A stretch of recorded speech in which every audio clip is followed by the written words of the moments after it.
Monsieur Diallo, Oui, maître. juste deux questions. La première concerne les opérations de ratissage. Savez-vous que ce sont ces opérations et les tortures qui ont suivi, qui ont donné le qualificatif exact des massacres du 28 septembre et les jours qui ont suivi? Oui. Savez-vous également que vous n'êtes pas le premier, certainement pas le dernier, à indiquer l'existence de ces opérations et que ces opérations constituent également une manière d'effacer les preuves? D'ailleurs, j'exhorte la Cour à rassurer les gens, à venir témoigner. Il y a beaucoup de choses à dire autour de cet événement. Je vous remercie. Monsieur Diallo, pour revenir sur une question de mon confrère, là où vous avez été témoin de pogrom, est-ce qu'on peut raisonnablement vous reprocher d'avoir fait usage de stratagèmes pour sauver votre vie d'une mort certaine? Ceux qui me reprochent de ça auront fait plus que ça. Et auront dit plus que ce que j'ai dit, moi. Je suis sûr. Monsieur Diallo. Face à la mort, on passe par tous les moyens pour échapper. C'est comme normal. Ça, c'est évident. Monsieur Diallo, 13 ans après les faits, aujourd'hui, vous êtes devant le tribunal de votre pays.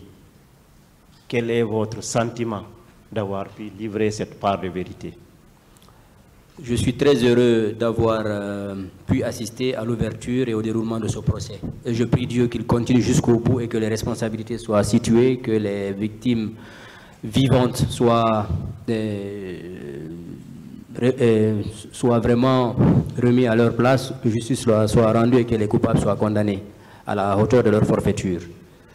Je me reste qu'à vous présenter toute ma compassion et remercier Monsieur le Président et les assesseurs.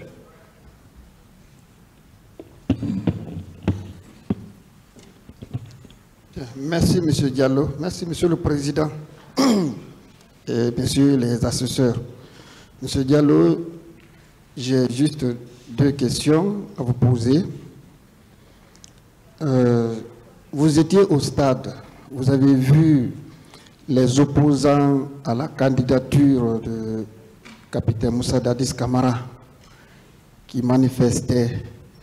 Qu'est-ce qui détenait en main face à ces agressions? Des pancartes où on pouvait lire pas de candidature pour Dadis, abat la candidature de Dadis. Bien. Selon vous, que pouvait justifier cette barbarie, ces atrocités, et vous venez de qualifier ces actes d'animosité? Qu'est-ce qui pouvait justifier cela? La folie du pouvoir et la haine de son prochain. Je vous remercie, Monsieur Diallo. Merci, Monsieur le Président. Monsieur Diallo, Oui, maître. je vais vous poser 3 ou 4 questions. Vous avez parlé de torture au camp Alpha Yaya. Oui. Vous avez dit qu'on déshabillait les gens. Oui. Est-ce qu'après avoir déshabillé les gens, on les séparait ou bien on les mettait toujours ensemble? Ensemble. D'accord. Est-ce que les gens qui ont été blessés, ils bénéficiaient des soins? À ma connaissance, non. Jusqu'à ce que j'ai quitté, non. D'accord. À partir de votre arrestation jusqu'au camp, est-ce que vous avez constaté que des femmes et des enfants étaient aussi victimes de tortures ou des exactions? À Hamdallaï et à Bambeto, là où on a embarqué les jeunes, les 2 adolescents. D'accord. Est-ce que vous n'avez pas été surpris par le fait que les accusés, du moins certains accusés, leurs conseils minimisent et essayent de justifier les crimes qui ont été commis? Parce qu'ils n'ont pas été victimes, ou leurs proches n'ont pas été victimes. Sinon, ce qui s'est passé là-bas, si tu as été victime ou bien ton proche, tu ne pourras pas nier les faits. Vous avez dit que vous avez été...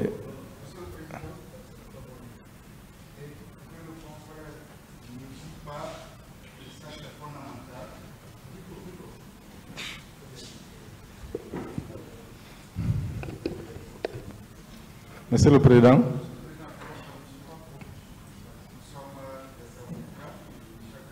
Un rôle à jouer devant ce tribunal. Que le confrère ne dise pas que les conseils des accusés sont en train de minimiser tel. Nous ne sommes pas partis à cette procédure parce que ces propos peuvent nous atteindre directement et en dehors d'ici. Alors que le confrère retire cela, nous sommes là pour défendre, nous jouons uniquement notre partition. Je vous remercie. Monsieur le Président. Monsieur le Président, permettez... Monsieur le Président.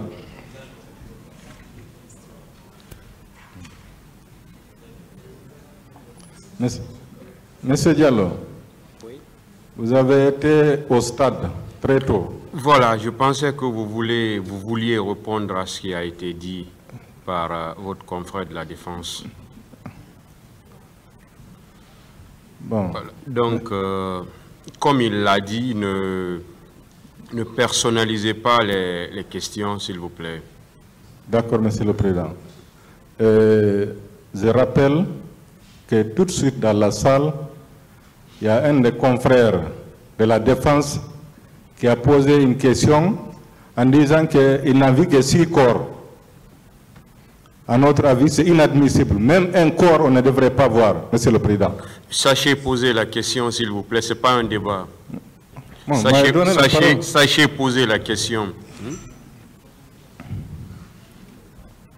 Monsieur Voilà. Diallo. Il a dit qu'il a vu que 6 corps. Vous, oui. Même un corps, on ne devrait pas voir. Cherchez, s'il vous plaît, cherchez à démontrer que même si c'est un corps de plus. Cherchez à le démontrer sans personnaliser dans vos questions. J'ai posé la question, est-ce que M. Diallo n'est pas surpris par cette question? Parce que même un corps, il ne devrait pas voir. Monsieur le Président. Je suis estomaqué. Très bien. Monsieur Diallo, vous avez été au stade très tôt le matin. Oui. Est-ce que vous avez été à l'intérieur du stade? Oui, bien sûr. À votre arrivée, est-ce que le stade était ouvert? Oui, il était ouvert. Vous avez constaté la présence de quel corps à l'intérieur? Des gendarmes, des bérets rouges? Aux alentours, d'abord, avant que je n'accède à l'intérieur du stade, il y avait la gendarmerie, il y avait la police. Maintenant, quand on est rentré, un moment après, les bérets rouges sont rentrés avec des civils qui avaient des armes. On a fait état des miliciens. Oui, bien sûr. Est-ce que vous avez constaté la présence des miliciens? Oui, bien sûr. Bien sûr. Je vous remercie, Monsieur le Président. Même dans le bus qui était au Carrefour Concasseur, ces gens-là étaient dans ce bus. S'ils avaient des maillots Chelsea. Merci, Monsieur le Président.